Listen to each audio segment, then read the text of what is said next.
dicen que el arte imita la vida, pero ¿qué se esconde detrás de la acción que generan las obras?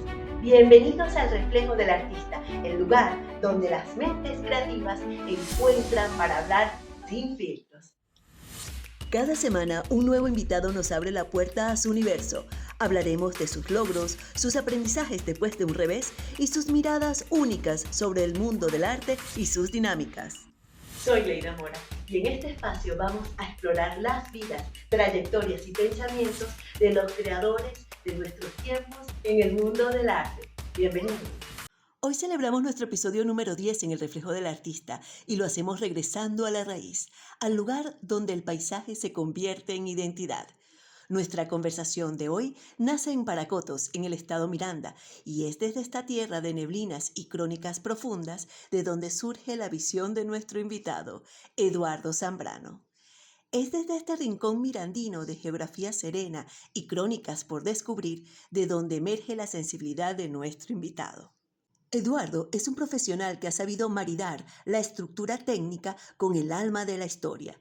Arquitecto de formación, decidió llevar su visión más allá del plano constructivo para especializarse en museología, convirtiéndose en un artesano de la memoria colectiva, estableciendo una mirada que le ha permitido transmitir el hecho de que una sala de museo no es un contenedor vacío, sino un organismo vivo donde el arte respira. Pero su labor no se queda en el silencio de los archivos o la quietud de las salas. También ha sido formador de generaciones, ejerciendo con pasión su rol como profesor universitario, donde transmite esa delicada intersección entre el espacio, el objeto y el espectador. Su trayectoria es un puente constante entre la gran institución y el corazón de la comunidad. Como jefe especialista en museografía del Museo Alejandro Otero, ha diseñado la forma en que nos acercamos al legado de maestros como Mercedes Pardo y el propio Alejandro Otero. Sin embargo, su compromiso con el origen sigue intacto. Es el proyectista y fundador del Museo Comunitario Víctor Manuel Díaz Crespo y custodio del Archivo Diocesano de su natal Paracotos, demostrando que el arte y la historia no pertenece solo a élites, sino al pulso de la gente y su territorio. Por otro lado, también es autor de textos que diseccionan la ciudad y el mito, como su revelador Génesis sangriento de la parroquia Paracotos, o sus reflexiones sobre la Caracas que pudo ser. Eduardo nos propone hoy una mirada distinta. Pero más allá del ejercicio de su profesión, lo que hoy nos interesa es la persona, la historia, el reflejo. Investigador, ensayista y curador, un hombre que entiende que el arte no solo se contempla, sino que enseña y se protege. Hoy, en el reflejo del artista, sabremos de primera mano cómo se construye el reflejo de un artista dentro de una sala de museo, cómo se rescata la memoria de un pueblo a través de sus archivos. Hoy, en este 10º episodio, desarmamos la estructura del arte para encontrar su alma junto a Eduardo Zambrano. Bienvenido, Eduardo.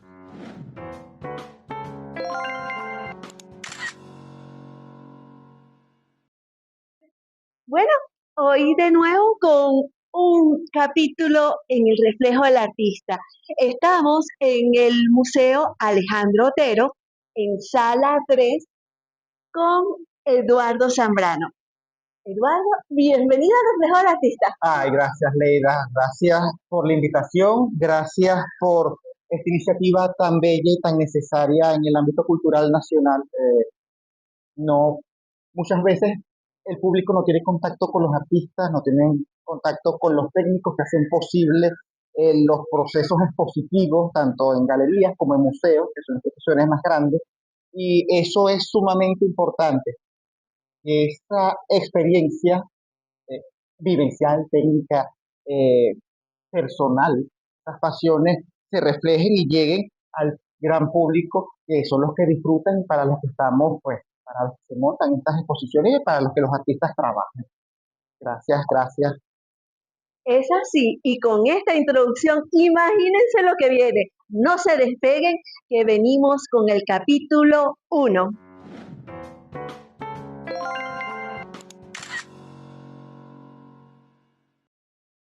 Ok, ya tuvimos una introducción interesante. Ahora vamos a lo que se llama la semilla. Para los que ya nos siguen saben que este es el momento donde las personas entienden de dónde venimos, cómo iniciamos en nuestro proceso con las artes. Para Eduardo Zambrano, ¿cuáles fueron esos pininos? ¿Cómo el arte te dice, hello, bienvenido a este mundo, a tu mundo? Cuéntanos. Bueno, el arte siempre estuvo presente en mi vida, siempre. Eh, Mi padre es un gran aficionado a la cultura, a la historia, a las antigüedades, eh, estallista, como se- sus ratos libres a lo largo de estos 30 años que ya tengo, yo lo he visto hacer esculturas de madera, talla en madera y talla en piedra, y yo crecí viendo eso. Mi madre es una asidua lectora, una lectora eh, de esas que pueden leer en una semana 2 o 3 libros, y la lectura y la cultura siempre estuvo presente en mi casa. A tal punto de que yo recuerdo el primer programa de televisión del cual yo tengo memoria, es la historia de la pintura de la hermana Wendy. A tal punto de que a estas alturas yo me sé de memoria los 10 capítulos de la serie. Porque bueno, la hermana Wendy fue una referencia desde los 4 o 5 años hasta ahora. Eso me forjó esa sensibilidad. En la adolescencia estudié música, o en la infancia estudié un poco de pintura, más que todo para eh, drenar eh, esa actividad mental, que Sí, yo soy un poco hiperkinético mentalmente. Entonces, bueno, el niño hay que ponerlo a hacer algo.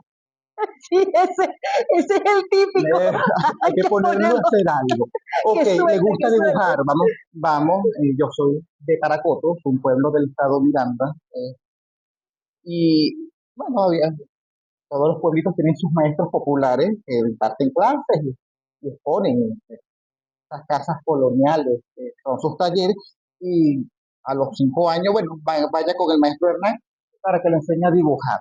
Eh, Comencé a estudiar a los 3 años, porque la actividad mental era como que eh, Era muy fuerte. acelerada.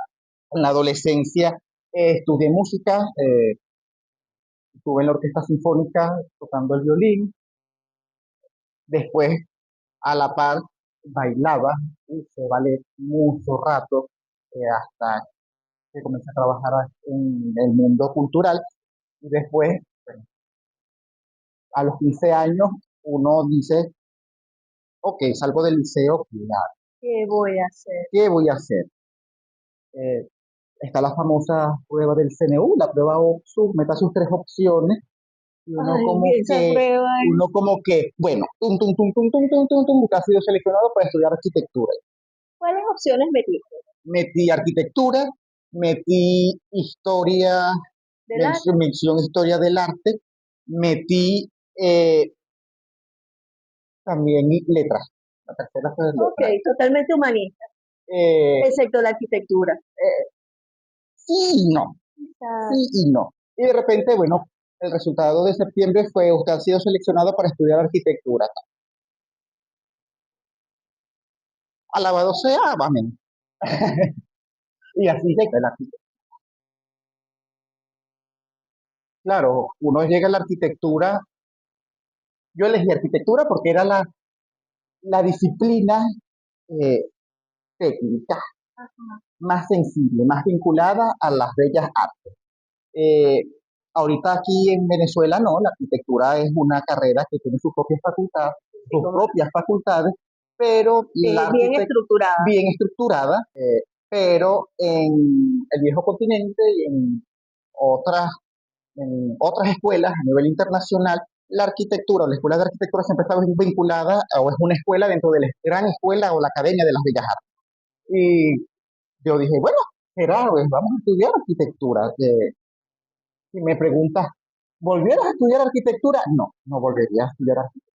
Ok, Amo mi carrera, amo mi profesión. te eh, sirvió como una buena base. es una buena base para todo. Cuando tú estudias arquitectura, tienes la posibilidad de hacer lo que tú quieras hacer. Ya va. porque tienes que ahondar en la vida personal de cada ser humano Así, para poder llevar y cumplirle sus sueños. Una claro, tragedia. porque cuando estás haciendo el diseño, eh, eh, me disculpo hago este inciso porque de repente la idea de arquitectura hasta este momento, por lo menos para mí, sé que para mucha gente, es de aquella persona que llega y diseña en función a lo que tiene en su mente. Fíjate que nos estás dando otra óptica. Tú tienes que analizar el, el pensamiento del cliente en este Y el caso modus vivendi de cada uno para adaptarlo. para adaptarlo a sus necesidades, porque el arquitecto no está para decirte una fórmula, esta es tu vivienda y todas las viviendas o los hogares se van a parecer, todas las casas se van a No, parecer. No. Uno tiene que preguntar, ¿cómo duermes tú?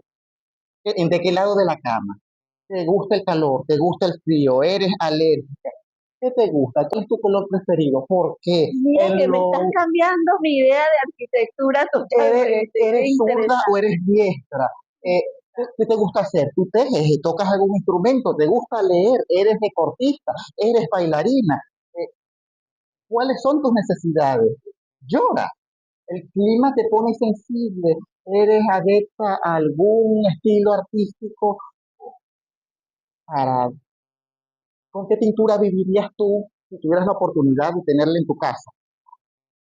Todo eso para generar una gama de proyectos que no solo es la vivienda. O sea, como arquitecto uno tiene la potestad o la capacidad de diseñar la vivienda, la decoración, los jardines, los cubiertos, los muebles, todo lo que Una la gama de persona, diseño totalmente.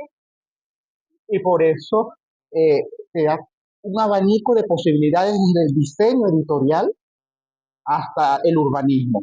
Te diseño la portada de un libro y la diagramación de un libro o una revista hasta la ciudad, pasando por la ropa, una cosa tan cotidiana.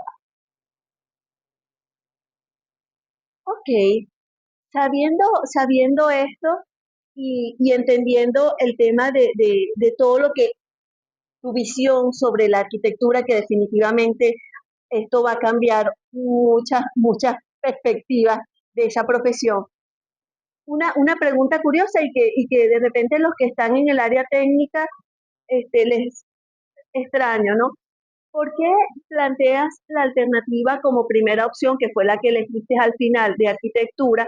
¿Por qué no, por ejemplo, y que has tenido contacto desde chamo con lo que es las artes? ¿Por qué no directamente a la escuela de arte? Por el tema de una licenciatura. Bueno, no sale licenciado, no sale como arquitecto, Bueno, ese es el exacto, título. sí, pero Pero no, o sea, el artista también sale licenciado en arte. exacto. Era, eso fue una decisión más práctica que emocional. Uno tiene que a veces ser pragmático. Sí. Cuando se te plantea el futuro, tú piensas cómo voy a vivir. Claro, cuando tienes 15 años uno está como que, bueno, ¿qué soy? Uno está no solo en un cambio mental, sino en un cambio físico, que uno se siente una hormiga, No eres niño, no no eres eres adulto. adulto, pero tienes que tomar decisiones trascendentales en tu vida. Entonces, Entonces, para una persona o un chamo de aquí de la ciudad es más fácil, lo más práctico, resolver su vida porque ellos están acostumbrados al ritmo de la ciudad. claro.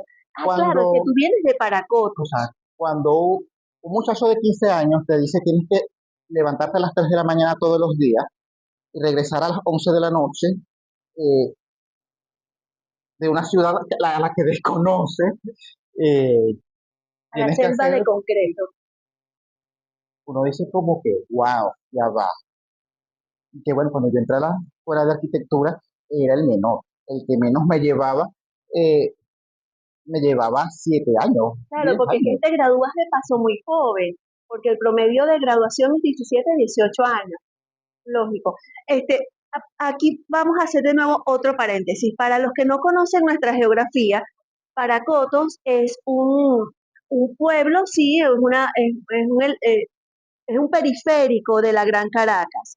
mucha gente trabaja en Caracas, vive en Paracoto, estudia en Caracas, vive en Paracoto, y esta es una zona, ¿cuánto tiempo? 2, 3 horas de viaje en transporte público, más o menos. Más o menos, dependiendo Exacto. cómo esté la regional del centro. Exacto. O sea, es hacia las afueras y si no tienes un vehículo propio que igual llevaría como 1 hora de viaje, Sí, pues es un periférico. Entonces, aunque está cerca de Caracas, se siente ese ambiente de, no de urbe, sino más de pueblo, más hacia adentro, más hacia el interior. Entonces, por eso la diferencia, que aunque estás cerca de Caracas y tienes tu desarrollo en Caracas, tu formación mental viene del interior, que es muy distinta. sí, el ritmo de vida es distinto. Los tiempos, todo. Entonces, eso no, toma decisiones firmes, contundentes. Sin, ay, es que me parece bello, es que me parece. No, usted tiene que ir al punto Tienes que porque ser más es más pragmático. pragmático a la hora de tomar decisiones y eso te hace madurar de manera precoz, enfrentarte. Cuando, claro, te desarrollas dentro de la carrera de arquitectura, te gradúas y aportará. ¿Cómo entras al área ya de lo que es la museografía, el área de museos? ¿Siempre estuvo claro para ti hacia qué sector te dirigías?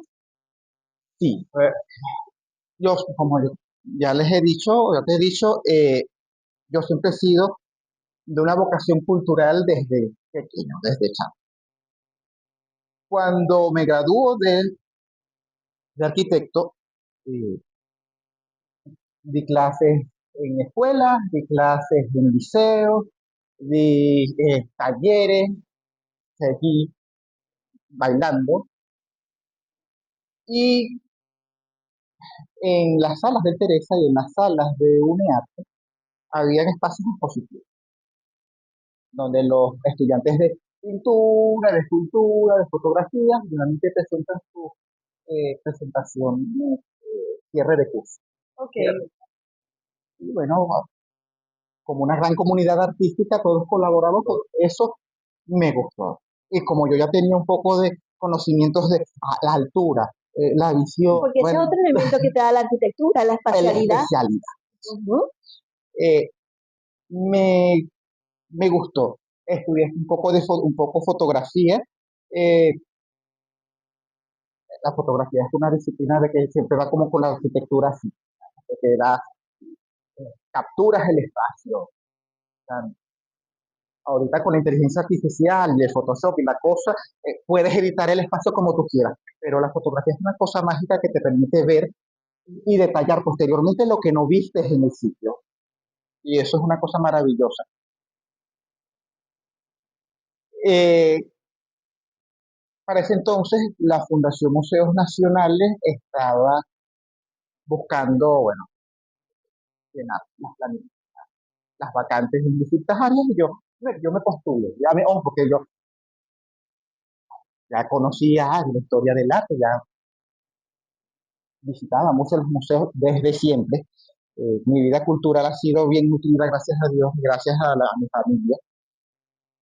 Y ya, de repente ya llaman, bueno, que usted, arquitecto Zambrano, yo sí, diga, bueno, usted ha sido seleccionado para ocupar el cargo de museógrafo uno del Museo Nacional de Arquitectura. Ok. Ok, ojo, hay un quiebre porque es, ok, concentrarnos en esto. Con eso tuve que hacer el cese de la danza y ahí la danza muere.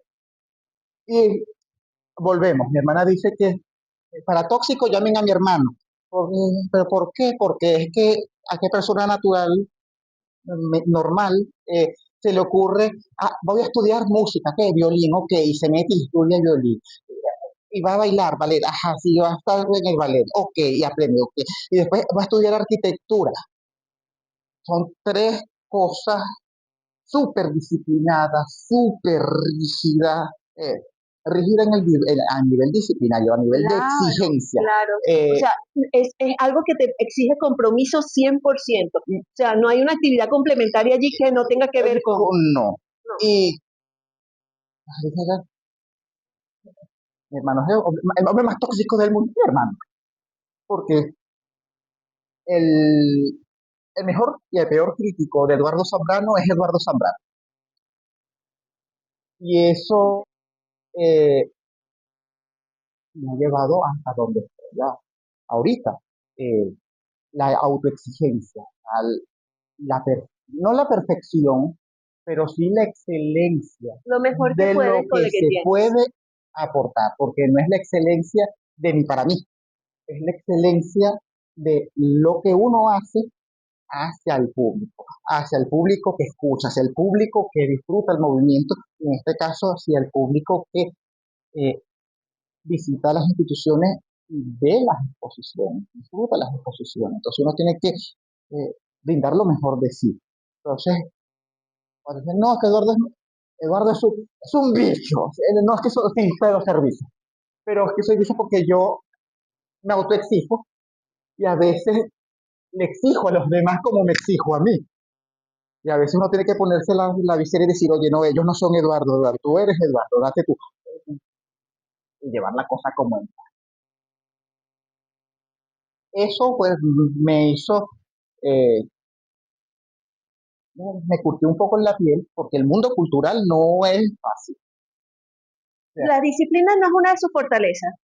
En cuanto a niveles es decir, el artista por su pasión se vuelca completo.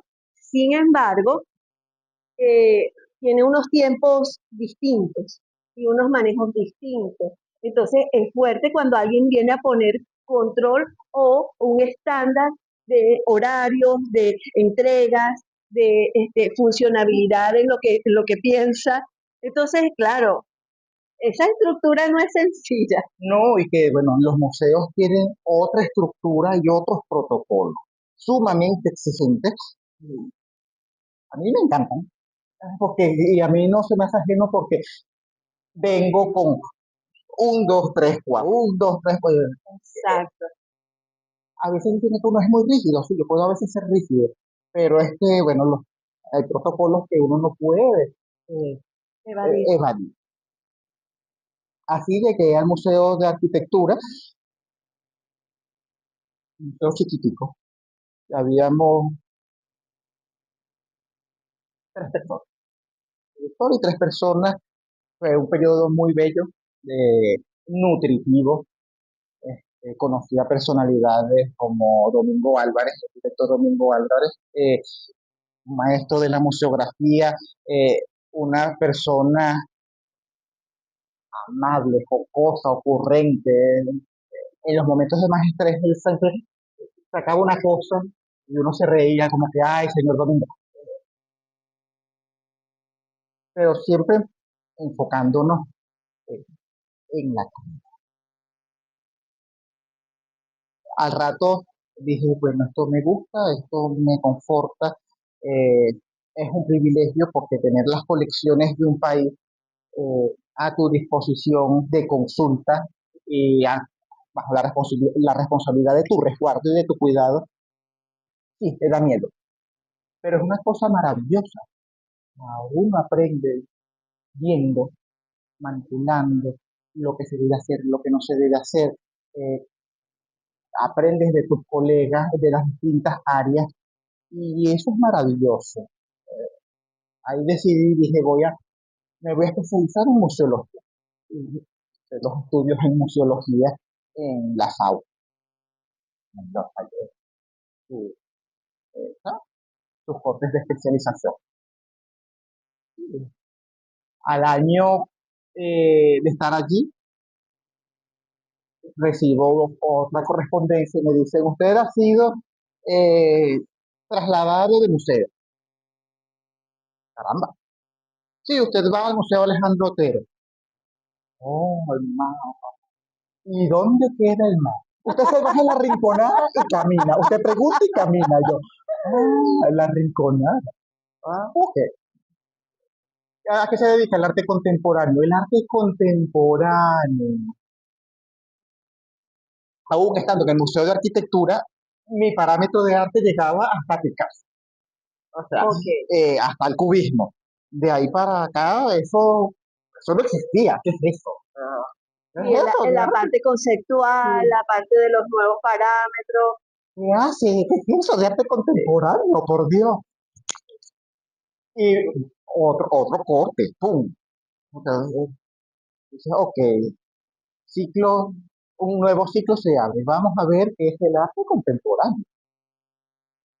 Me conseguí con un equipo súper disciplinado, súper nutrido, súper profesional, eh, con muchos artistas. Y cuando yo llegué aquí, tú eres el muchacho, sí. Estábamos montando una exposición, llegué y estaban en montaje. ¿Qué es esto? Me acuerdo que era la obra del artista Anastasia Carter. Era una instalación, era en la sala 6, que es una sala experimental de aquí del museo. Y la instalación era muchas telas de tul que guindaban, a la que había que generarle un ritmo como si fuera el mar y el viento. Esas estaban teñidas con materiales, pigmentos naturales, Oh y my a la God. vez había que ponerle unas semillas de maíz que había que regar todos los días hasta que germinaran, porque tenían que germinar y el proceso de la vida y la muerte en la sala.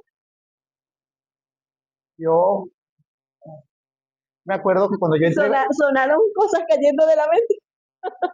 yo, ok, el primer día estuve en la sala,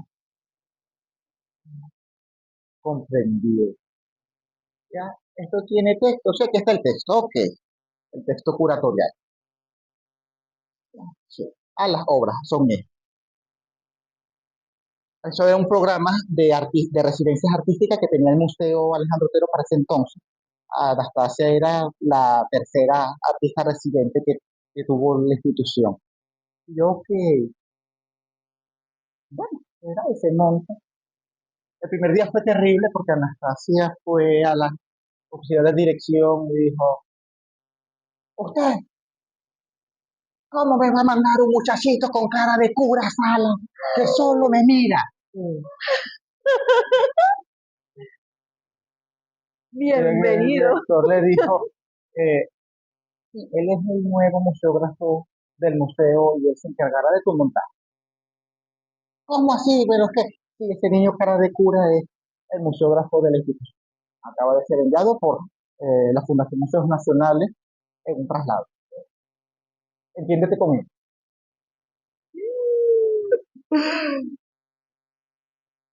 Y nos entendimos muy bien. La exposición quedó muy bella, comprendimos. eh, Regar las semillitas era un fastidio con un gotero para que las cosas germinaran, la sala era muy fría y le salió un rabito. Pero ahí yo empecé a comprender lo conceptual, lo contemporáneo. Con el curador Richard Aranguren, yo me sentaba y, Richard, explícame, préstame ese libro. No, y aquí tienes este y este y este. A ver, el arte conceptual. Leerme todos los catálogos habidos y por haber del museo. Eh, ¿Cómo era? ¿Cómo funcionaba?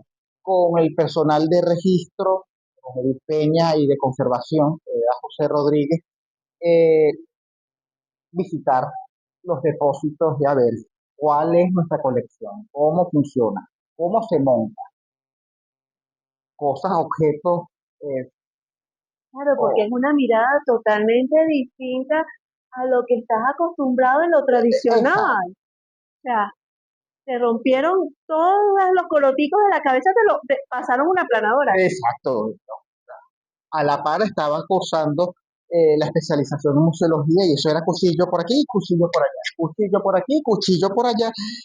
Y eso es una cosa maravillosa. Comprendo el arte contemporáneo a estas alturas, puedo hablar sobre arte contemporáneo, puedo hacer críticas de arte contemporáneo. eh, Hay cosas maravillosas, hay cosas que no son maravillosas. La vida del Señor hay de todo y es válido todo. Eh, Sigo siendo súper exigente con lo que es el performance. porque que es el único lenguaje del arte contemporáneo que me pongo rígido y realmente Claro, porque es duro. que vienes de la danza también. Entonces yo digo, ajá, ¿qué me vas a presentar? Me pongo una cosa en la cabeza y que se derrita y, ajá, ¿y cuál es tu concepto?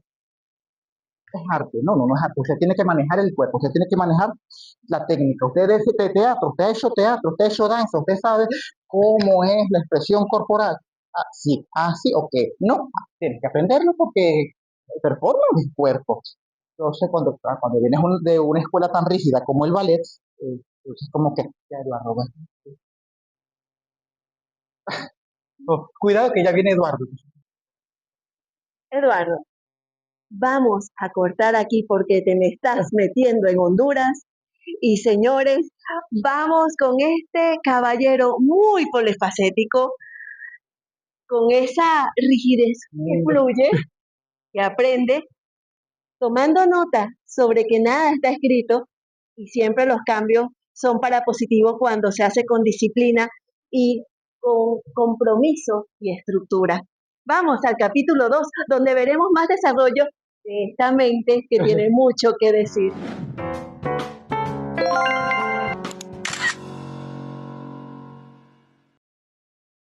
Ahora sí, por eso te paré, porque dije, este niño me va a desarrollar toda la entrevista en un solo corte. Pues no, vamos a la estructura.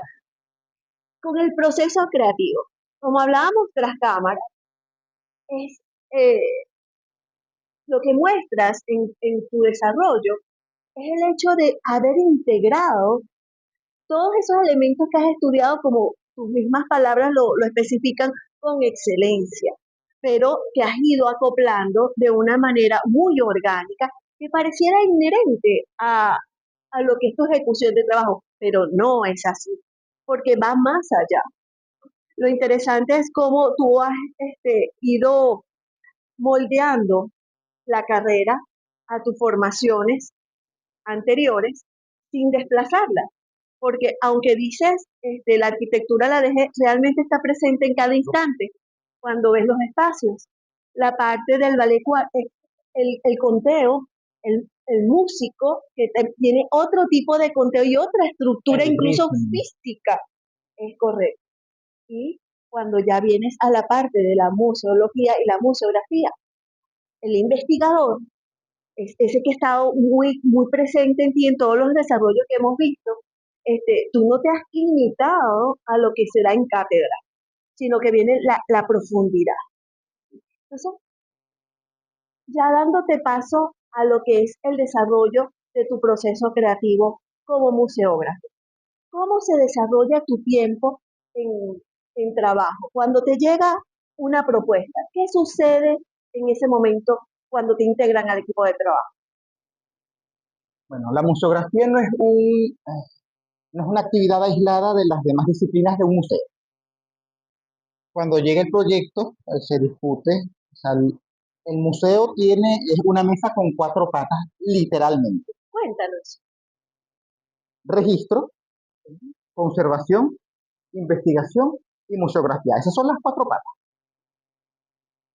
Registro y conservación, sabes qué viene, qué entra, qué tenemos, cómo lo tenemos, dónde lo tenemos, cómo ha de montarse, porque hay piezas que tienen un plano de montaje, no es que yo digo, esa pieza la quiero poner boca abajo y se va a ver fantástica, no, uno no tiene esa potestad, es decir, el artista no lo dejó establecido así, usted no puede, por muy creativo que usted sea, hacerlo, usted si hace eso, está violentando la naturaleza Oído de al la obra. tambor, los museógrafos deben respetar el diseño del artista, porque es su creación. Sí, uno hace que dialogue con otra obra, con otro maestro, con otro formato, pero uno no tiene la potestad de cambiar el diseño y la concepción Es respeto, intelectual y física de la obra. es respeto. Es respeto, es ética, es ética profesional. Eh, todos esos planos, toda esa ubicación, todo ese método de montaje, eh, nos los da registro y conservación. Investigación da el guión museológico. ¿Qué es el guión museológico?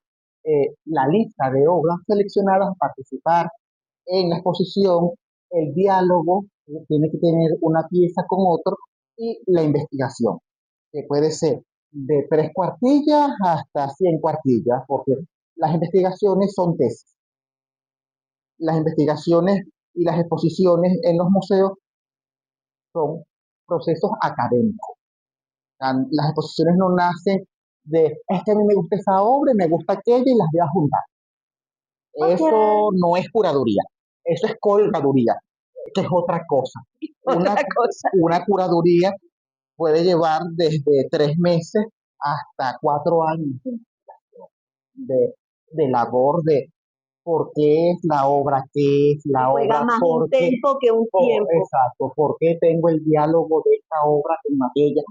Eso es un estudio epistémico. ¿Qué hace el museógrafo cuando tiene todas esas herramientas? Y si no conoces el espacio, te haces el levantamiento del espacio, de la sala, o pides un plano. Cuando uno ya está familiarizado con la casa, uno sabe qué puede ir y cómo debe ir las cosas en la casa, porque uno ya sabe de qué es la pared, cómo es la pared, cuáles son las potencialidades y las fallas del cuarto, Sí, a nivel estructural. a nivel espacial, a Exacto. nivel constructivo, y uno, respetando esos 3 parámetros: registro, conservación y guión curatorial, uno hace la puesta en escena, la escenografía. El museógrafo no es un ser maravilloso, el museógrafo es el escenógrafo. Uno pone eh, la escenografía para que el evento ocurra. Hay gente de que yo soy el museógrafo. No, el museógrafo es un personal técnico normal. Es un miembro del equipo. Es un miembro del equipo, sí. Es un miembro del equipo. Y la museografía es más antigua que la museología. Antes de que la gente empezara a estudiar las cosas que tienen las colecciones, ya los príncipes europeos ya montaban lo que tenían en sus salas de curiosidad. Al conseguir el cuerno de un unicornio, ponlo ahí, y conseguí la colección de Caravaggio que era del conde fulano, lo ponemos aquí porque tiene, ya, esa tiene un unicornio, vamos a ponerlo junto al cuerno del unicornio real.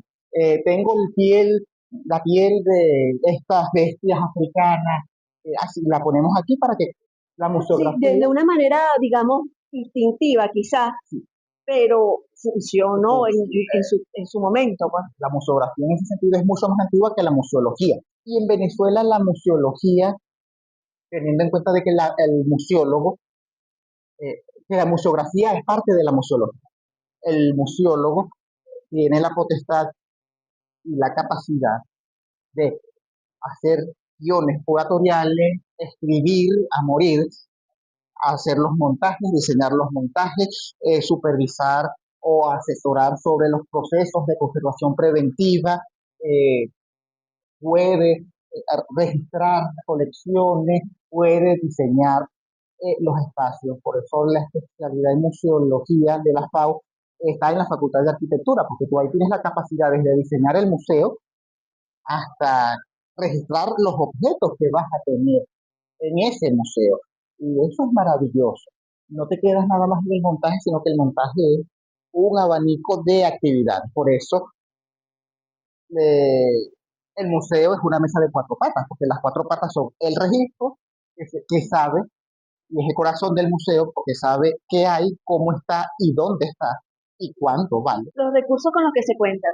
La conservación, que yo le digo al registro cómo debe cuidar lo que tiene. El investigador que ahonda sobre el porqué de cada uno de esos objetos y ponerlo en el diálogo con colecciones propias y externas, y el museógrafo que hace la puesta en escena en el espacio para que se entienda el discurso y respetando la pieza para su conservación para las generaciones futuras. Cuando tú estás en este trabajo que es eh, tan es sutil cuando tú lo ves ya terminado, pero tan práctico tan rígido en lo que es la colocación, porque si tú no haces el montaje correctamente, se te viene abajo. Igual que cuando la museografía no cumple con ese fluir natural, que es como, o sea, el que se vea natural, pero realmente eso no es orgánico, eso es No, un trabajo muy, muy bien pensado y muy estructurado. y que la estructura tiene tiempos también. Tiempos de cuántas, cuándo va a entrar la obra, cuánto tiene que esperar la obra en sala antes de desembalarla, cuánto tiempo es el proceso de conservación, cuánto es el proceso de montaje hasta la inauguración. O sea, todo es la disciplina práctica de las distintas labores del museo con el esquema tiempo.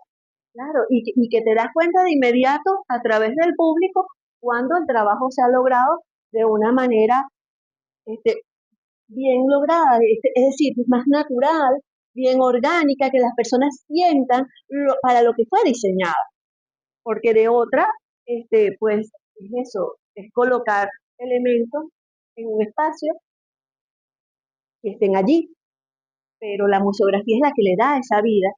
La que hace que el mensaje y la investigación del curador sea accesible al público que visita la sala. Porque el público a veces dice, "Ah, voy al museo a ver cosas bonitas". No, usted tiene que ir al museo a aprender. Porque las exposiciones te hablan de historia, te hablan de estética, te hablan de religión, te hablan de gustos, te hablan de sexo, te hablan de... Historia, o sea, Y un museo de arte humanidad, es de humanidad. las cosas cotidianas de la vida, del ser humano, que a veces muchos desconocemos y lo hablamos desde una cosa tan eh, cotidiana como es una obra de arte. Como una obra de arte nos puede hablar, por ejemplo, las que tenemos aquí atrás, de la naturaleza, de la contaminación, de lo cotidiano del humano, que es despertarse y compartir a través de objetos tan cotidianos como un café o el alimento cotidiano del pan, cómo llega eso a la mesa, cómo ha sido nuestro proceso para adquirir eso y para sentir eso o influir en la naturaleza. Eh, son pinturas. Y eso, si tú no pones de manera equilibrada esos elementos, el discurso, como tú dijiste, se cae y la gente no va a comprender. No entiende. Es donde tú entras a una sala y tú dices, aunque no sepas nada de arte, tú dices, hay algo aquí que no funciona. Entonces ahí es donde viene ese elemento que tras cámara se sabe que existe y que ocupa un elemento protagónico, sin embargo, no es lo principal. Lo principal es ver cómo ese lenguaje se lleva a cabo a través de tu ejecución. Es una responsabilidad muy fuerte. Yo, como ya te dije, yo soy el mejor crítico del señor Eduardo Zambrano y yo empiezo a aceptar las exposiciones como a la mitad del tiempo que ya están inauguradas en sala. Yo las monto, la sala inaugura, pero mentalmente siempre yo voy a ver algo que puede estar mejor, algo que se pudo poner en otro lugar o mover un poquito. Yo soy muy quisquilloso con eso hasta que, digo, Eduardo cierra el ciclo, ya acéptalo. Te iba Esa a es la preguntar cómo, naturaleza de la obra, es así, funciona así y tú no puedes forzar eso porque si fuerzas eso, pues también puedes agredir rompes la la barrera. naturaleza de la obra. Entonces, es una tensión, es una cuerda que uno va soltando y agarrando. Y cuando se trabaja con arte contemporáneo es más pesada o más compleja la relación porque el arte contemporáneo es muy denso. No es una pintura, no es una escultura, sino que son instalaciones, videoesculturas, videoarte, arte sonoro, el performance, la fotografía. Claro, porque es que se integran otros elementos que en otro momento histórico no teníamos. Entonces las expresiones artísticas son más nutridas, pero también son más complejas. Son complejas. Entonces, a veces ves un caso hipotético, una panela de hielo dentro de una vitrina. Dices, esto es el Ártico. Y se queda como que, rayo, es el Ártico. Hasta que comprendes, porque lees el proyecto del artista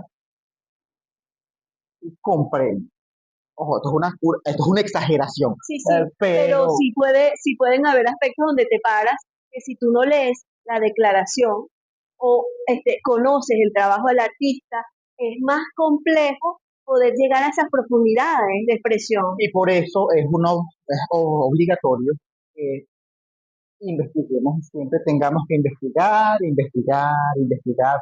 aun cuando ya las piezas estén aquí, todo el equipo tiene que seguir investigando porque cosas complejas son Las visitas guiadas. no, eh, a nivel de obra, o sea, hacer entender al público es el porqué de ese objeto, el porqué de esa forma o de esa composición tan rara, o cómo conservar materiales que son esos efímeros, o sea, cáscaras de naranja en una vitrina, cómo conservo la obra, materiales orgánicos, Por lo menos el tiempo que esté en exposición o que vaya en función al concepto que el se está concepto. dando. Esas cosas pasan dentro de colecciones. Hay obras que la obra es el proyecto y hay que hacerla cada vez que se va a exhibir. Ok, esa no la sabía, esa ya me complica aún más el panorama. Sabiendo cómo vienes tú con una estructura mental tan establecida eh, en, en formatos, vamos a decirlo así, como persona, ¿cómo has fluido tú con ese elemento tan distinto de lo que es el arte contemporáneo? Porque el Alejandro Otero es su característica, ¿no? Y, y bueno, ahorita hay un fluir muy importante de lo que es la expresión artística, sobre todo acá en nuestro país, digamos que las salas expositivas pues se han abierto. ¿Cómo, cómo, cómo has manejado tú este proceso de, de ola de crecida y de expresiones?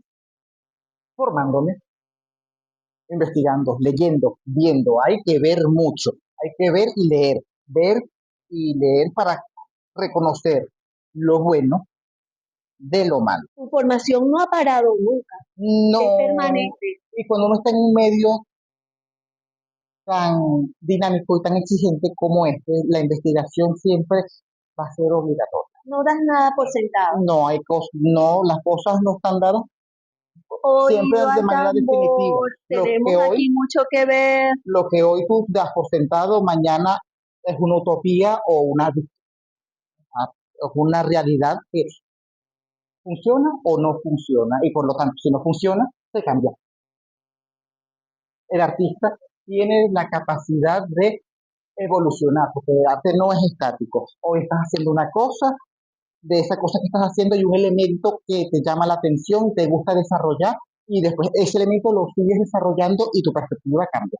Así como cambia la perspectiva de los artistas, uno tiene que ir a ese ritmo y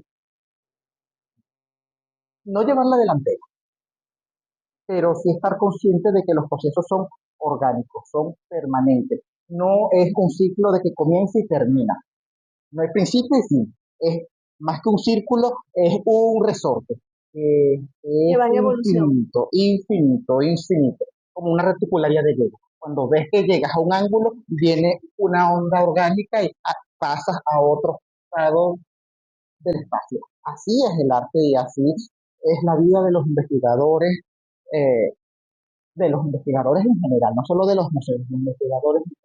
Claro, porque es que si no te vuelves como, caes en el síndrome del impostor, ¿sí? Donde te repites, y la negación al cambio, pues te trae un estancamiento. Tenemos, por ejemplo, poner un ejemplo. La gente que se quedó en el cinetismo, artistas que se quedaron en el cinetismo, hoy siglo XXI, 25 años, un cuarto de siglo después, Te han pasado muchas que han cosas. pasado muchas cosas, el cinetismo pasó hace 60 años de moda, o sea, no de moda, sino de,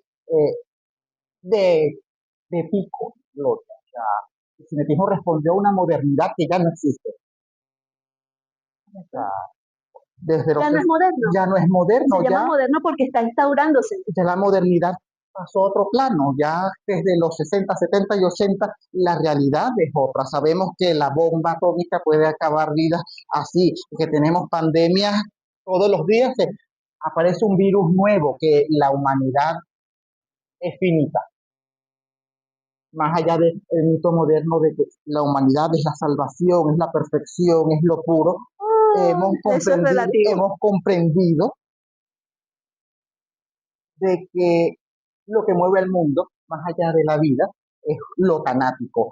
La muerte siempre está en una esquina y por lo tanto ya el arte no responde a esa modernidad, responde a otras cosas, responde a lo más íntimo y lo más visceral del ser humano, lo más conceptual lo responde a lo más intelectual, ya no a lo ortogonal que es la modernidad. Así como sigues en el cinetismo hoy, 2025, Bajo los mismos 2026, parámetros. bajo los mismos parámetros, no puedes, ya te Es, estancaste. es decisión, pero tienes que estar claro que no estás en el punto. O sea, independientemente de tu tendencia y respetando cada mirada, pero si cuando una persona pasa 10, 15, 20 años haciendo lo mismo, pues, wow, ya ahí no se habla de evolución, porque evolución es dar un paso hacia adelante, Exacto. así sea bajo la misma mirada, pero hacia adelante.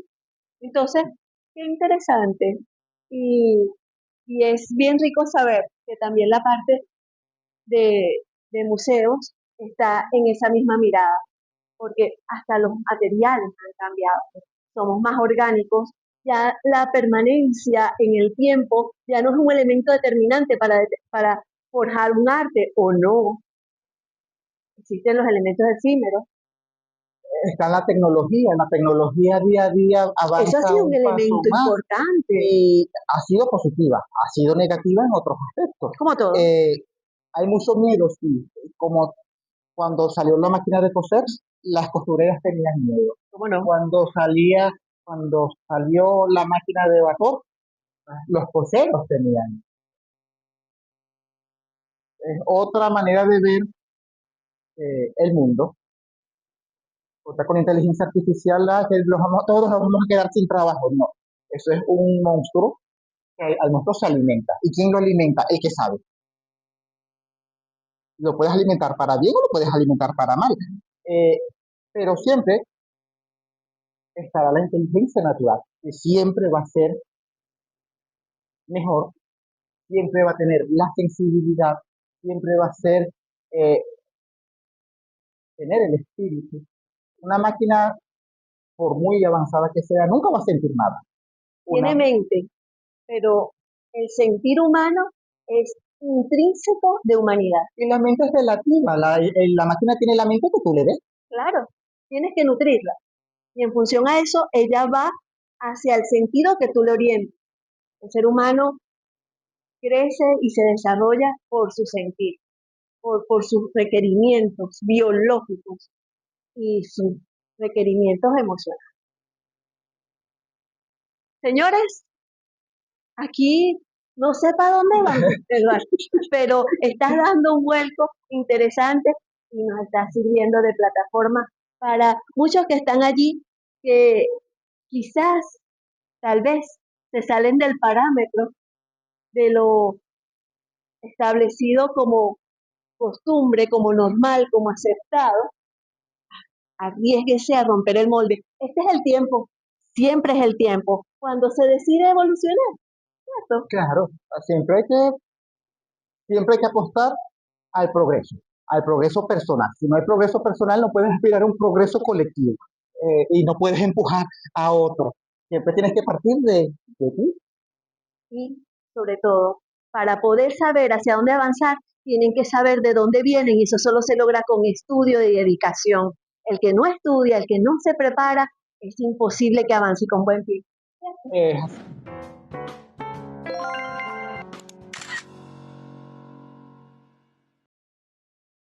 Bueno, seguimos acá en el Alejandro Otero, en la sala número 3, donde tenemos al artista, tienen algunas obras de fondo con Oscar Sotillo. Visítenla. ¿Va a estar por cuánto tiempo?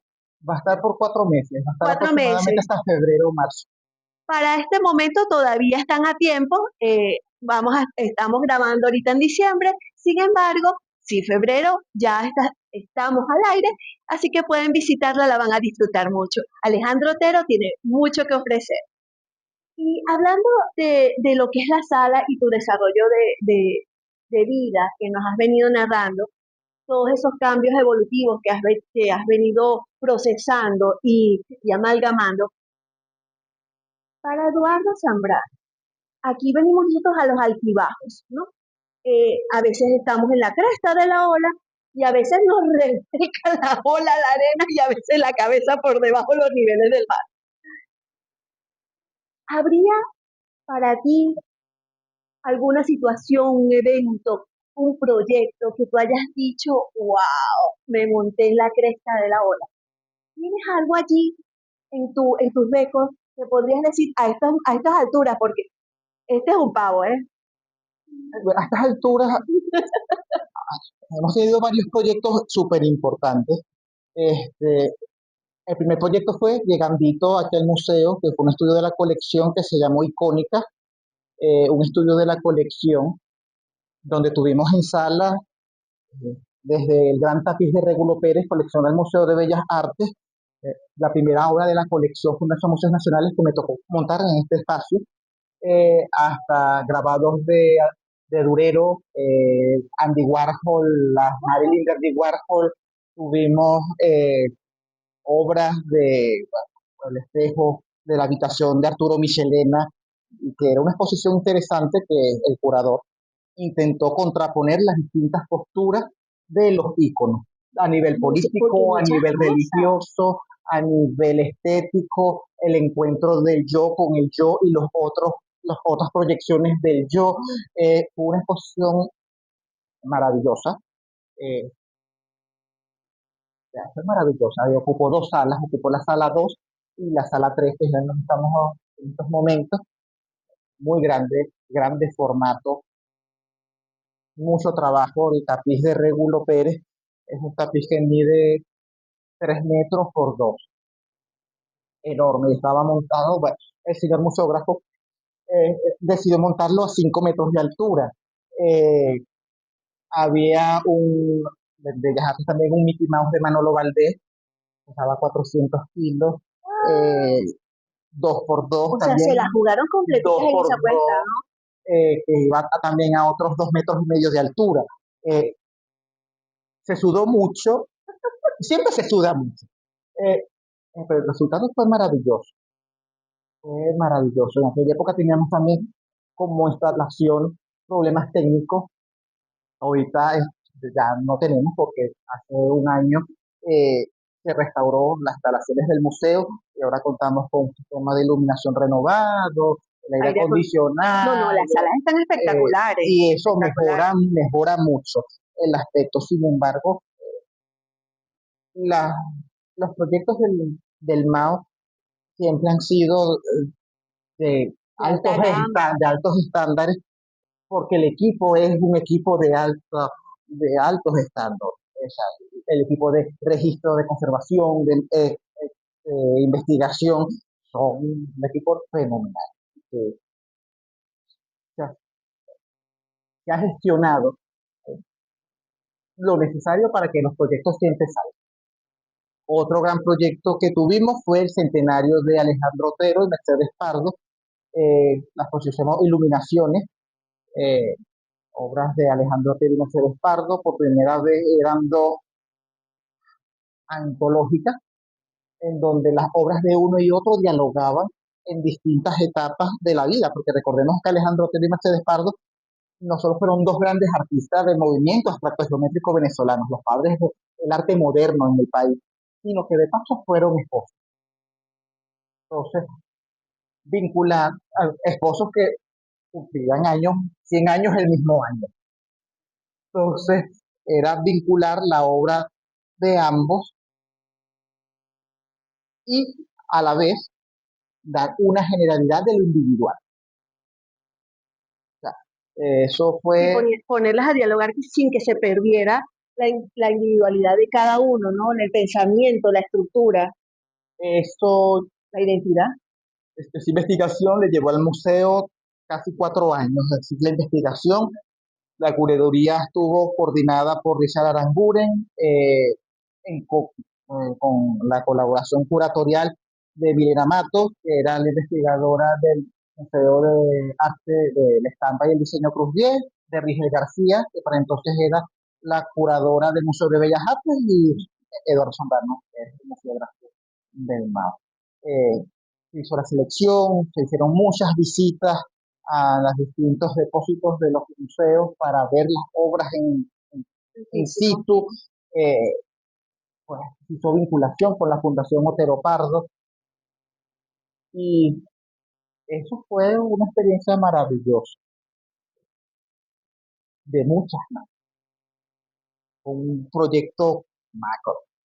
Porque aparte, al estar involucradas tantas personas y de ese calibre, a veces puede fluir muy bien, pero a veces se puede complicar. Se puede complicar porque hay muchas perspectivas y muchos puntos de vista distintos, Con un peso con específico. peso específico, y equilibrarlo, de que todas esas necesidades intelectuales se manifiesten en sala, pero sin que uno opaque a la otra, no compitan, sino que se entiendan como un todo. Eso es complejo. Eh, los artistas y los investigadores se parecen porque a veces podemos ser igual de intensos. Entonces uno tiene que Condición humana. ir Influyendo. fluyendo y negociando. La clave de la investigación y de las exposiciones es una negociación colectiva. ¿Qué necesitas tú? ¿Qué quieres tú? ¿Qué puedo aportar yo? ¿Qué podemos sustituir para que exista un equilibrio, una equidad entre todas las necesidades? Y ante todo, de que la obra, que es lo que nos interesa, se conserve y se exhiba grandiosamente, De la de mejor la manera. mejor manera. Claro, porque lo importante es no perder el foco. ¿Cuál es aquí el elemento principal? ¿Cuál es el protagonista? La La obra. obra. En consecuencia, el resto del equipo tiene que funcionar en acople a ese objetivo que es común y que no se pierda. Sí, eh, es complejo. Esa exposición eh, atrajo al museo grandes personalidades de la cultura, no solo nacional, sino internacional. Claro. Eh, Vino, por ejemplo, la directora del Museo de Nottingham de Reino Unido, los curadores del MoMA, eh, gente vinculada a la cultura y a las artes plásticas del mismo país. Fue una buena integración. Y que no fue tensa. O sea, el proceso Fue armónica. sí, el proceso de diálogo del equipo fue orgánico, fue fluido, fue armónico. eh, Todos leíamos todos. Mira, chévere, es la idea. Creo que ahí es donde está el secreto, Eduardo. El hecho de, eh, más allá de lo que puedas tener como individuo, cuando te asocias en un elemento como tú bien lo has llamado, la mesa de cuatro patas, una mesa funcional, tus patas tienen que trabajar en equipo todas al mismo nivel para que la parte que es la principal al soporte, que es la obra, esté en funcionabilidad. Y creo que ahí es donde está el secreto de una exposición exitosa. Eh, es un proceso democrático. No pueden, los protagonismos no están permitidos porque perjudica el proceso natural. Claro, que es algo que se ha venido observando, donde lamentablemente bajo algunas características el artista ha perdido protagonismo con su obra, ganándolo la curaduría o el museólogo en muchos casos, ¿no? Creo que ahí es donde importa el dar el peso específico a cada equipo de trabajo. El artista no tiene vitrina si los museógrafos, los curadores, los mismos galeristas, no le dan el espacio, pero el espacio está vacío si el artista no se hace manifiesto. Creo que es un equipo sin perder la perspectiva, que lo principal es la humanidad que se está mostrando a través de la obra. Creo que eso es lo más importante. Esa es la meta, Esa es la meta. esa es la meta. Si esa meta no se cumple, el equipo no funciona. Algo pasa en el equipo. Correcto, porque la obra está y cumple. Lo que no cumple es el otro aspecto. Pero ya nos montamos en la cresta de la obra. ¿Tú podrías decir que hay alguna situación donde tú te hayas sentido atascado, que las cosas no hayan funcionado como en tu mente? Esas ocasiones han sido numerosas, Eida, numerosas a lo largo de la vida cultural, en uno y otro aspecto. Y eso siempre va a estar, siempre vamos a estar debajo de la ola, a veces más veces de las que queremos. ¿Cuál es el secreto? No ver el fracaso como fracaso. Eso es una de las cosas que yo he aprendido. Porque el fracaso te da la oportunidad de ver el hueco. Y cuando ves el hueco, por ahí te miras. No, es una oportunidad. Es una oportunidad. Imprevista. No solo de aprender. Duele, sí, duele.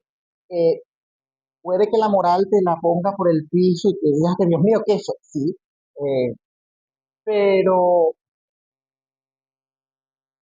son oportunidades para observar no solo el entorno, que es importante, sino qué, tan, qué se puede ajustar, pues no que está mal, qué se puede ajustar dentro de eso. Y cuando tú lo ajustas y el hueco debajo de la piedra se te aparece, usted decide meterse por ahí, y esto se acabó, no hay fracaso, es una oportunidad. ¿Te lleva a otro espacio? Sí, te lleva a otro espacio. ¿Cuál? Eso a veces no es claro. Pero el fracaso, por muy doloroso que sea, siempre hay que verlo como una oportunidad. Hay mucha gente que quiere que la gente vive el fracaso y que te sientas mal y que te sientas por el piso. Solo hay que saber canalizar el fracaso. Porque el fracaso es un aprendizaje. El fracaso no es un elemento de tu inutilidad. Que tú fracases no quiere decir que no seas inútil. Es simplemente que una puerta no se abrió. Y que una puerta no se abra no quiere decir que todas las puertas estén cerradas. Y si están cerradas, una ventana aparecerá, o si no hay ventana, eso también lo he aprendido, usted tiene que agarrar un pico y abrir el hueco en la pared. Me gusta eso. No puede quedarte enfrascado. Si no hay una puerta que a mi vista esté, me la creo. Yo soy Escorpio. Yo tengo una amiga artista que es escorpiana también. Entonces ya estábamos hablando. No es que nosotros somos voluntariosos, sí, somos voluntariosos. Intensos, sí, perfeccionistas, místicos. Hay gente que no le gustan los escorpios, pero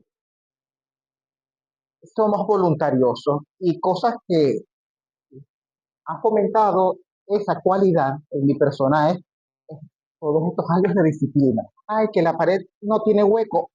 ¿Dónde está el martillo? Que no puedes abrir el hueco, que no puedo, hay que abrir el hueco. Y se abre. Después viene el montón de críticas de que cómo te atreves tú a abrir un hueco en la pared. Pero tú ya, cuando eso pasa, tú ya estás del otro lado. O sea, no tienes nada que perder. Pues me quedo con esa. Me quedo con esa. Señores, porque hay quien dice, pero es que no veo ninguna puerta, pues entonces créela. Que no va a ser la mejor. No. ¿Quién lo dice? Lo importante es salir o entrar. Exacto. A veces toca salir, porque no te encuentras en un espacio donde ya, y la opción es la salida. A veces nosotros mismos tratamos de no, Sí. porque es más cómodo, esa incomodidad cómoda, que la conozco, ya la sé, no me gusta, pero bueno, es lo que... Pero convives con ella y te pones el filtro. Correcto. Correcto. Y es más fácil quejarse que actuar. ¿No? ¿Cómo también entrar? Entrar es el riesgo a lo desconocido, el asumir la responsabilidad del paso siguiente, pero igual es una puerta. Y las puertas se abren. Si están, El todo es pasar por sepa, ella. todo es, diría Mercedes Pardo, la magia de los umbrales. El umbral, ¿qué te lleva ese umbral? Ay, no sabemos, a lo mejor cuando pasamos el umbral puede ser un ambiente peor, o puede ser una experiencia, ya sabemos que no de fracaso, sino de aprendizaje más fuerte, más intensa. Lo importante es ir de cuarto en cuarto buscando las puertas adecuadas y si no consigues las puertas, abriéndolas a fuerza de pico para lograr a la meta. O sea, yo en eso sí estoy muy maquiavélico en el sentido literario textual. El fin justifica los medios. ¿A qué vas a sufrir? Sí. ¿Quieres? Tienes que pasar por el sufrimiento.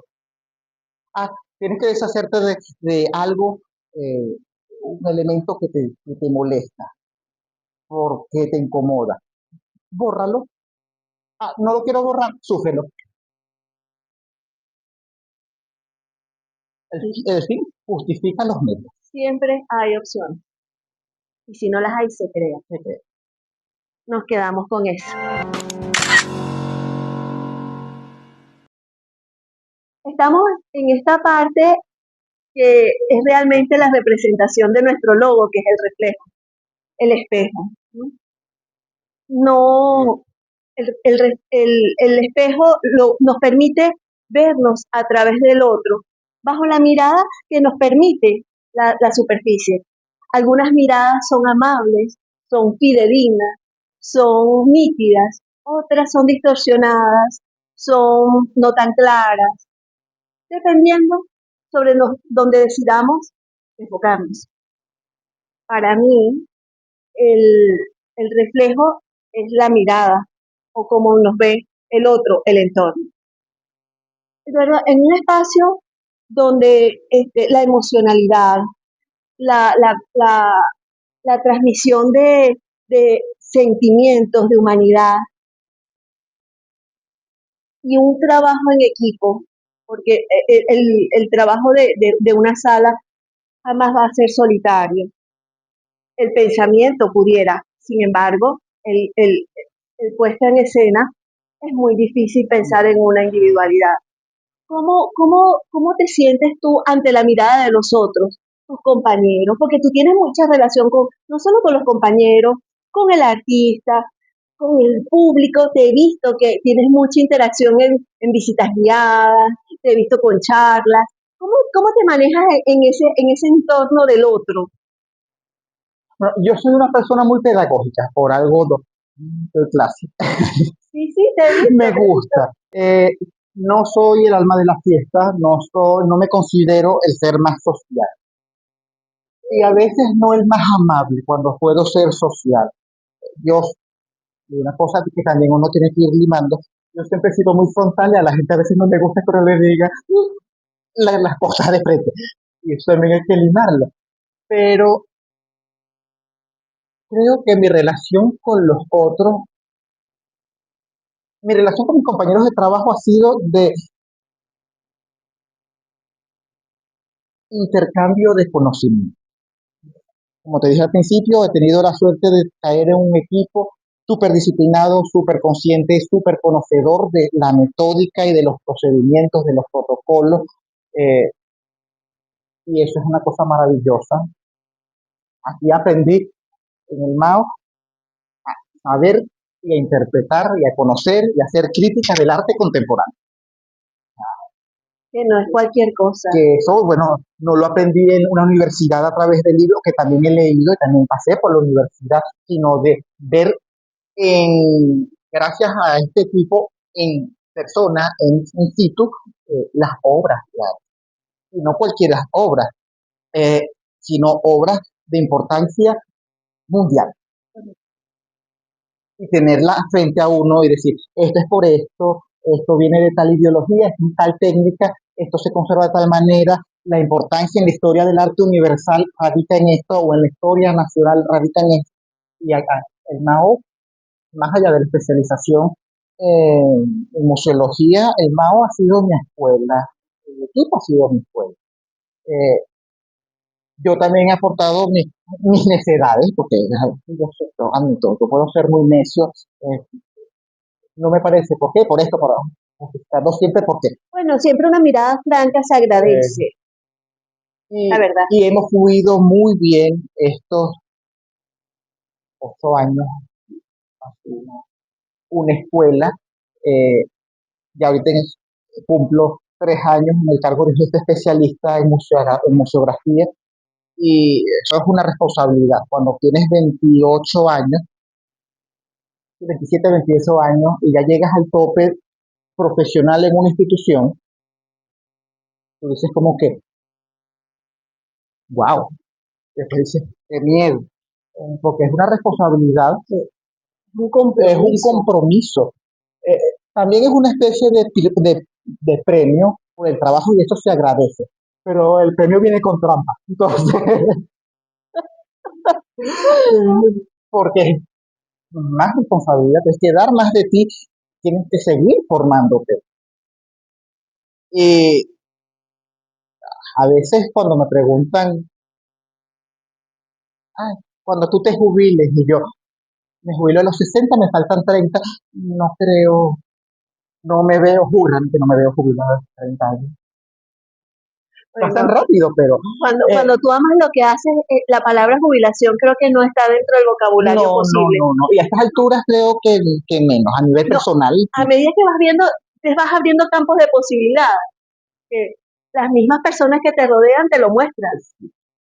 Volviendo al tema de cómo me pueden ver los demás, soy muy tímido. ¿Tú te consideras tímido? Sí, sí, o sea, a mí me cuesta mucho iniciar una conversación. Lo notamos.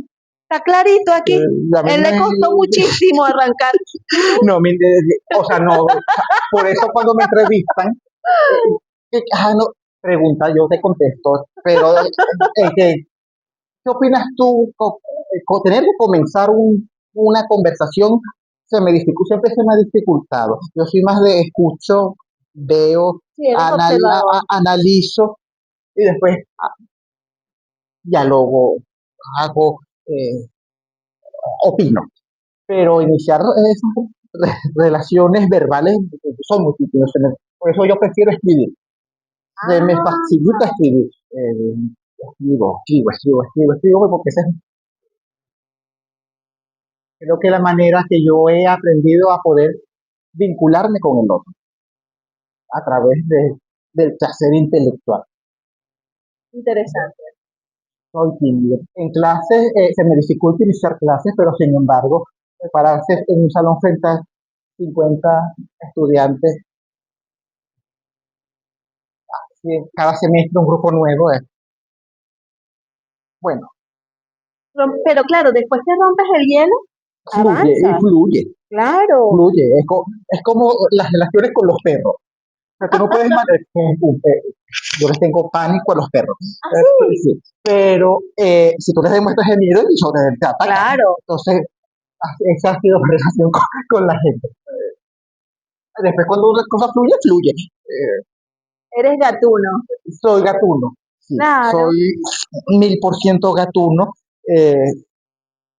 Por eso los gatos me persiguen. Sí, sí, sí.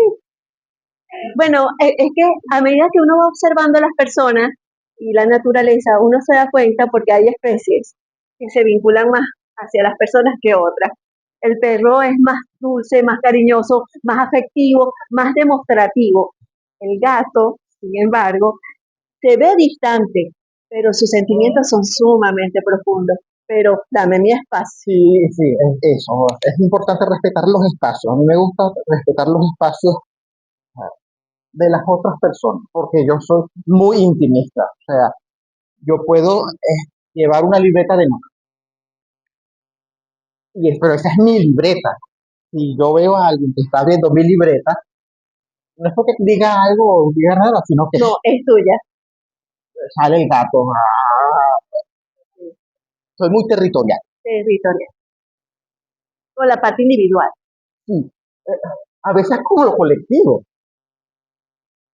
a veces con lo colectivo, porque a veces con el equipo de trabajo, También lo cuando, cela. cuando viene, nos toca compartir el equipo propio de la institución con un equipo o personal externo, uno marca la línea. No, no, no, no. Tú, ahí. Sí, pero es que sí, ahí. Allá. Después uno va como fluyendo, pero ya va. Y que bueno, cuando uno convive con las obras y las colecciones, uno tiene el chip en la cabeza de que nadie va a cuidar eso como lo cuido yo, porque eso es mío. Sí, sí, el sentido de propiedad. Claro, de ahí viene el tema de lo que dices, aunque honestamente yo solo he recibido de ti maravillosas críticas en el sentido de tu trabajo y tu manera de llevar a ejecución todo lo que en tus manos cae, pues es impecable, ¿no? Y en el trato también se ve. ¿Qué es lo que pasa? Quizás ahí es donde tú dices que se te puede catalogar de necio o de hiperexigente. Realmente eso sucede cuando las personas no se adaptan a la norma.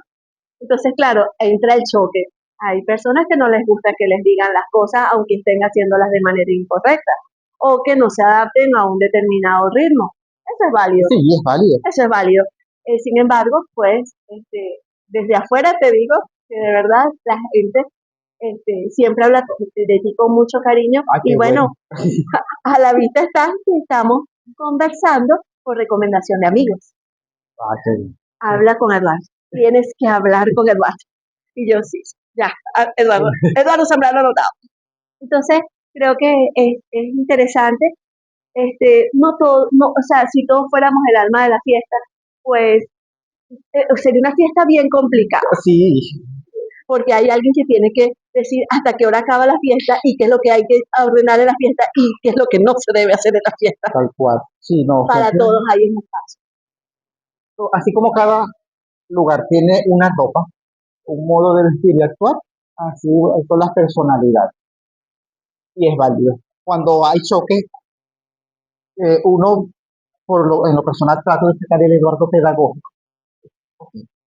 Buscar de lo Vamos mejor que pueda a fluir ahí. explicar, mira, veamos, ¿qué opinas?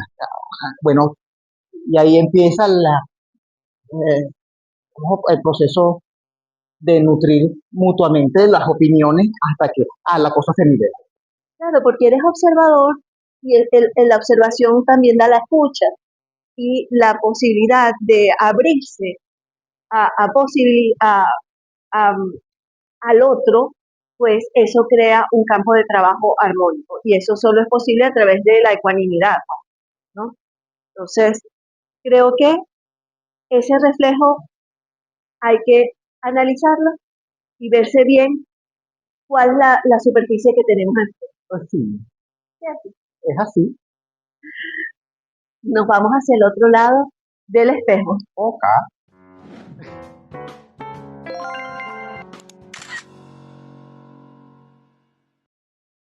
Bueno, ya estamos terminando, porque todo tiene un proceso y ya estamos en el cierre. Y el cierre me gusta hacerlo con el otro lado del espejo.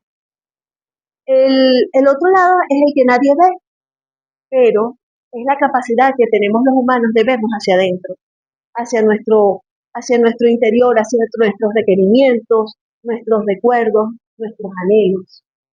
Y aquí me gusta jugar con el que nos da el reflejo, que es la mente, ¿no?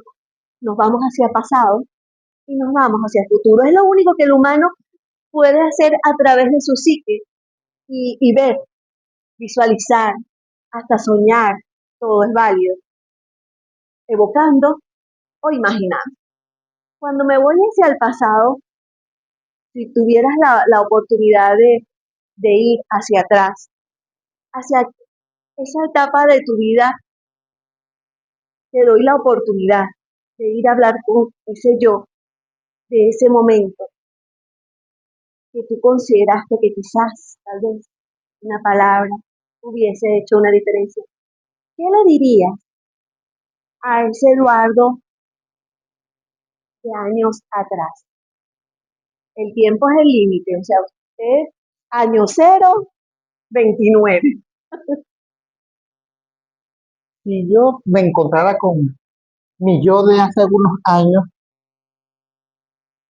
a estas alturas yo podría decirle, hijo, no se aflija y no se estrese, va por el camino, usted es dueño de su ritmo, usted es dueño de sus procesos. No tengas miedo, pero sigue por donde va. No a estas alturas, cuando uno va analizando a través del diálogo todo lo que ha vivido, uno dice, Wow. no tengo, no tengo nada que objetar. Cuando ves, tengo amigos que me dicen, ay, Eduardo, tú, hablando de economía, y hablando de las cosas, ¿tú cómo te sientes? Yo, no, yo soy, me considero una persona exitosa. ¿Cómo te vas a considerar una persona exitosa? Yo sí, tengo un empleo, hago otras cosas, parte del empleo, eh, doy clases, llegué antes de los 30 años al tope máximo técnico en una institución, ya, Los requerimientos escribo, están cubiertos. escribo, eh, es cuesta, pero he desarrollado una reputación sólida. eh, no soy una superestrella, tampoco me interesa ser una superestrella, pero eh, ciertos grupos, tú puedes preguntar quién es Eduardo, así es tal, siempre va a haber alguna referencia, buena o mala, no le tengo miedo tampoco si hablan cosas o hacen críticas a mi persona, no, no me incomoda, más bien a veces uno aprende de eso. Sí, pueden ver Eh, puntos ciegos. sí, pero a veces cuando uno es joven uno va caminando como con mucho miedo, hasta que llegas a un punto y dices y comprendes. Es que avanzaste en etapas muy precoz. Entonces, claro, es válido. Entonces, volvemos, mis compañeros de estudio, mis compañeros de trabajo en estos últimos 20 años han sido mayores que yo, especialmente cuando entré a la universidad eh, desde hace 15 años para acá.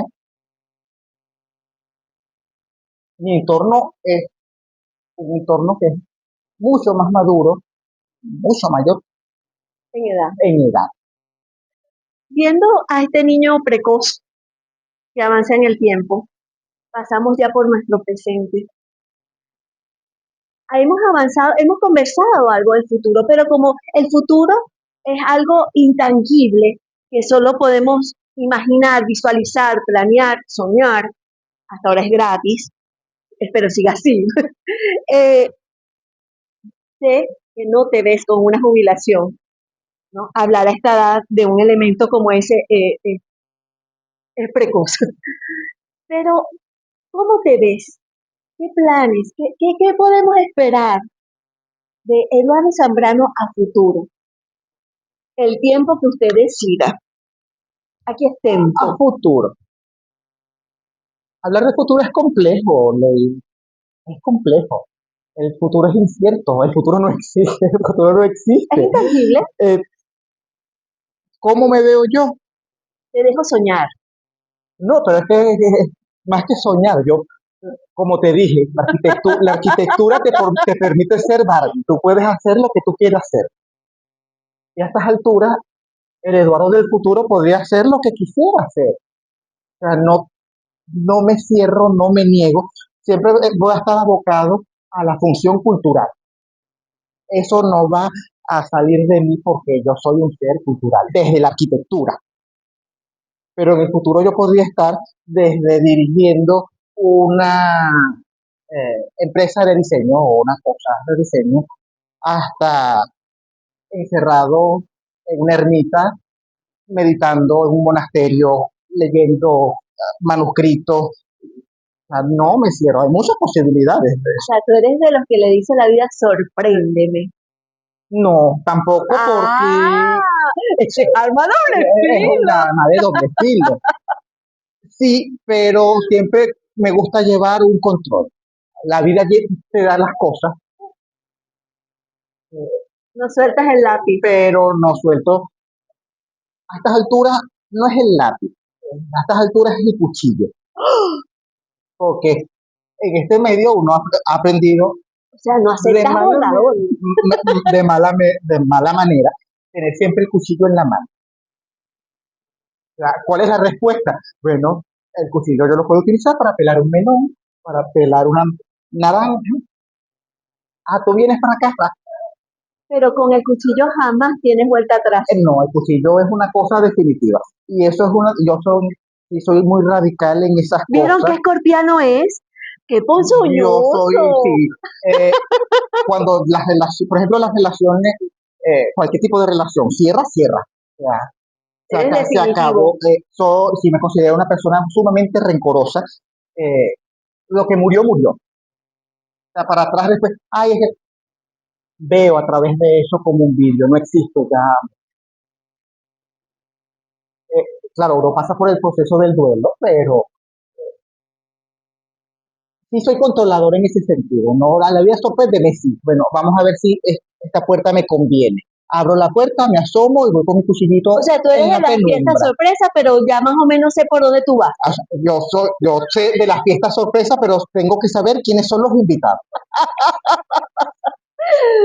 Pues, Eduardo, te invitaremos con antelación a tu fiesta sorpresa, pero sé que siempre va a tener muy buenos resultados, porque de verdad ha sido un verdadero placer compartir contigo. Me llevo mucho material para, para crecer. Espero ustedes también, de verdad. Pocas veces tenemos la oportunidad de ver más allá y nos has dado un panorama no solo de lo que es esta carrera tan apasionante y que quizás mucha gente no tiene información, sino que nos has hablado a través de tu persona, de tu ser y de tu esencia. Y eso, de verdad, te agradezco. Un millonzote, de verdad, por esta oportunidad. No, Leila, gracias a ti, gracias al equipo del Reflejo del Artista, por darnos una ventana que ilumina en ambas direcciones. Ilumina al artista al darle la oportunidad de manifestarse al técnico, al gerente cultural, e ilumina a través de estas experiencias al público, al gran público que disfruta de este podcast. Es maravilloso y, como te dije al principio, que es necesario para el conocimiento y el crecimiento cultural del país. Así es. Y bueno, ya no me queda sino despedirme, no antes sin agradecer al Museo Alejandro Otero en la sala número 3, con esta maravillosa exposición que para febrero todavía la van a tener presente con el artista Sotillo. Y tras cámara tenemos como equipo técnico en el apoyo de fotografía a Raiza Carreño. Con esto me despido, hasta el próximo capítulo. Chao, chao. Y así culmina nuestro episodio número 10 con Eduardo Zambrano. Hasta la próxima y que el arte siga siendo el mejor reflejo de nuestras vidas. Si te gustó esta conversación, te invitamos a suscribirte a El Reflejo del Artista en YouTube, Instagram, TikTok y Spotify. Y no olvides seguir a Eduardo Zambrano en sus redes sociales para no perderte ninguno de sus proyectos. Puedes encontrar los enlaces en la descripción del episodio.